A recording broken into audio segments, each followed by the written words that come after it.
नमस्कार दोस्तों, मैं राकेश वर्मा आप सभी का स्वागत करता हूं आपके अपने परिवार एसएन गुरुकुल पर। साथियों, आप सभी को ज्ञात है 28 जून 2018 के दिन एनसीटी के द्वारा एक गजट नोटिफिकेशन ला करके बीएड को 1 to 5 में शिक्षक बनने हेतु योग्य बताया गया था। उसके बाद से ही पूरे भारत भर में जो डीएलएड साथी हैं उस समय तक, चाहे वो एनआईएस डीएलएड हो या फिर रेगुलर डीएलएड हो, सभी एकजुट होकर के मोर्चा खोल दिया बीएड को 1 to 5 में शिक्षक बनने के विरोध में। उसके बाद से पूरे भारत के कई राज्य के उच्च न्यायालयों में याचिकाएं दायर की गई।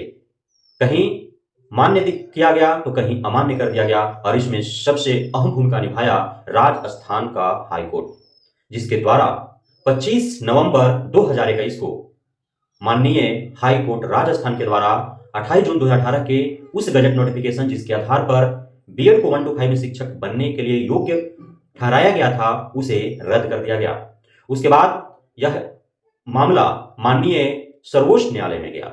सर्वोच्च न्यायालय में लगभग 18 माह के लंबे बहस के उपरांत 11 अगस्त 2023 को फैसला आता है और फैसले में राजस्थान हाईकोर्ट के द्वारा 25 नवंबर 2021 को दिए गए फैसले को बरकरार रखा जाता है एवं 28 जून 2018 के उस गजट नोटिफिकेशन को रद्द कर दिया जाता है।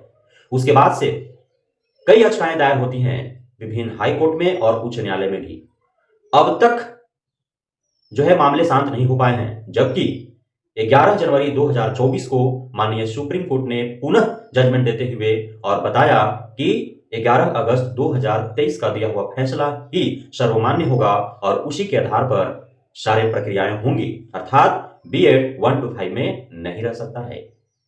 लेकिन जो असमंजस है वो अब तक बरकरार है इस बात को लेकर के कि 11 अगस्त 2023 से पूर्व जिनका नियोजन या नियुक्ति हुआ है 1 to 5 में 28 जून 2018 के उस गजट नोटिफिकेशन के आधार पर वे मान्य हैं अथवा नहीं, वे नौकरी में यूं ही बना रहेंगे अथवा निकलेंगे।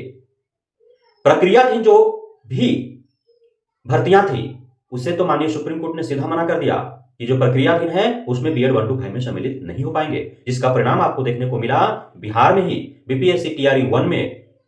हालांकि परीक्षा से पूर्व ही 11 अगस्त 2023 को माननीय सुप्रीम कोर्ट ने फैसला सुना दिया था और परीक्षा 24 अगस्त 2023 को हुए परीक्षा में सम्मिलित कर लिया गया, लेकिन रिजल्ट नहीं दिया गया। अब उससे पूर्व छठे चरण में भी बीएड वाले सम्मिलित हुए हैं। 2018 नोटिफिकेशन के बाद तो 2019 से 23 तक जो है वह तो 6 फेज ही चलता रहा, तो 6 फेज के जरिए जो है बहाल हुए हैं लोग। तो ऐसा माना जा रहा है कि 22,000 नियोजित शिक्षक शिक्षिकाएं जो हैं वो वर्तमान में 1 to 5 में बीएड धारी कार्यरत हैं, लेकिन मेरा ऐसा मानना नहीं है, इसलिए कि उन 22,000 बीएड धारी 1 to 5 में कार्यरत नियोजित शिक्षक शिक्षिकाओं में से लगभग आधे टीआरई 1 और टीआरई 2 के माध्यम से 6 to 8, 9, 10, 11, 12 में जा चुके होंगे। हालांकि जितने भी हैं 12,000 हो 15,000 हो जो भी संख्या है, लेकिन उन लोगों की नौकरी तो सुरक्षित रहनी चाहिए। लेकिन 6 दिसंबर 2023 को माननीय उच्च न्यायालय पटना का क्या आदेश था, उसमें तो पूर्व में लगे 1 to 5 में बीएड धारी नियोजित शिक्षक शिक्षिकाओं को भी वहां से हटाए जाने की बात कही जा रही थी। उसके बाद उसका इंप्लीमेशन नहीं हो पाया। क्या 6 दिसंबर 2023 को माननीय हाई कोर्ट पटना के द्वारा दिए गए निर्णय को सरकार ने लागू किया? नहीं किया। आपने देखा किस प्रकार से क्षमता परीक्षा में भी उन्हें सम्मिलित किए गए और फिर अभी जो प्रधान शिक्षक की भर्ती आई है, तो प्रधान शिक्षक की भर्तियों में भी यदि उनके पास अनुभव होगा तो वे सम्मिलित होंगे। तो अब इस असमंजस को दूर करने के लिए बिहार सरकार पूरी तरह से ठान चुकी है एवं बिहार सरकार का शिक्षा विभाग का कहना है कि उन्हें जितना भी इसे लेकर के मंथन करना था, जितना भी उसे बड़े बड़े वकीलों का राय लेने थे, जो भी कानून का ज्ञाता है उनसे समझने थे, सब कुछ समझ लिया गया है।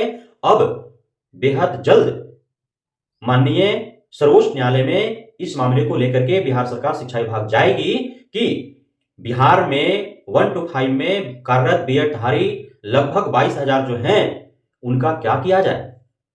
तो अब देखना यह होगा कि शिक्षा विभाग बिहार सरकार के द्वारा कब याचिका दायर होता है माननीय सर्वोच्च न्यायालय में और सर्वोच्च न्यायालय का क्या स्टैंड होता है, क्योंकि माननीय हाई कोर्ट पटना ने तो बाहर निकालने का आदेश जारी कर दिया है। हालांकि इस पर स्पष्टीकरण यदि नहीं लिए गए तो बाद में बखेड़ा उत्पन्न हो सकता है, क्योंकि क्षमता परीक्षा जो देंगे वे तो 1 to 5 में ही रहेंगे, प्रमोशन तो पाएंगे नहीं, प्रमोशन 8 वर्ष के बाद उनको मिलेगा। तब तक यदि फिर कोई अन्य मामले में किसी प्रकार के निर्णय आ जाते हैं और एक झटके में निकालना पड़ सकता है, तो फिर बहुत समस्या का सामना करना पड़ेगा। जैसा कि मैं पूर्व से ही इसका पक्षधर कतई नहीं रहा हूं कि इन्हें नौकरी से बाहर निकाला जाए, क्योंकि इतने वर्षों के तक नौकरी करने वाले कोई भी व्यक्ति हो, जिनके ऊपर पूरा परिवार का भरण पोषण होता है, आश्रित हैं उनके बीवी बच्चे, बूढ़े माँ बाप, छोटे भाई बहन, और उन्हें एक झटके में नौकरी से निकाल देना या कहीं से भी नैतिकता और मानवता को का द्योतक नहीं हो सकता है। वो अमानवीय और अनैतिक हो सकता है, कानून के नजर में जो भी हो, संविधान के नजर में जो भी हो।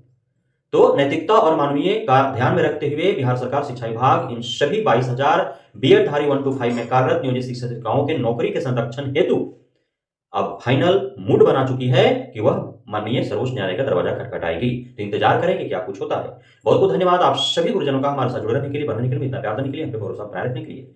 जय हिंद।